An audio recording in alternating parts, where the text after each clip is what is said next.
দ্বিতীয়বার ভর্তি পরীক্ষায় অংশগ্রহণ করার আর কোনো সুযোগ নাই। ভর্তি পরীক্ষা নিয়ে যারা ভর্তি পরীক্ষা দিতে পারে নাই তারা আদালতে একটি রিট আবেদন দায়ের করে।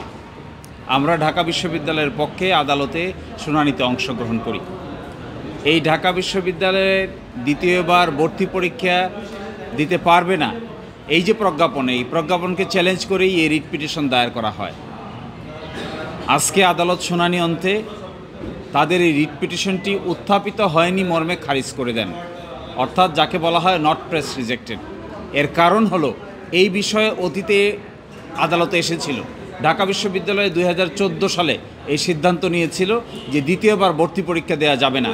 এর বিরুদ্ধে হাইকোর্ট ডিভিশনে রিট হয়, রিট মামলা শুনানি হয় এবং হাইকোর্ট ডিভিশনের মাননীয় বিচারপতি ফারাহ মাহবুবের আদালতে রায় ঘোষণা করা হয় এবং সেই রায়ে ঢাকা বিশ্ববিদ্যালয়ের সিদ্ধান্তই বহাল থাকে।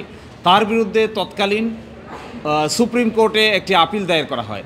ওই আপিলও নিষ্পত্তি হয়ে যায়, খারিজ হয়ে যায়।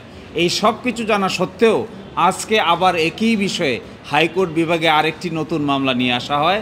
আদালত এটিকে ভৎসনা করেন এবং এই ধরনের যে কর্মকাণ্ড এবং এই ধরনের রিট পিটিশন যা ইতোমধ্যে সেটেল হয়ে গেছে, হাইকোর্ট ডিভিশন সিদ্ধান্ত নিয়েছে, আপিল বিভাগ সিদ্ধান্ত নিয়েছে, একই ব্যাপারে অন্য কেউ এসে আর হাইকোর্ট ডিভিশনে রিট পিটিশন দায়ের করতে পারেন না।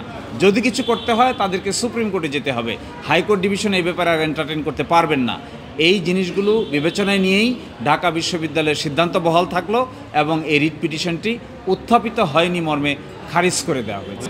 অর্থাৎ দ্বিতীয়বার ভর্তি পরীক্ষায় অংশগ্রহণ করার আর কোনো সুযোগ নাই।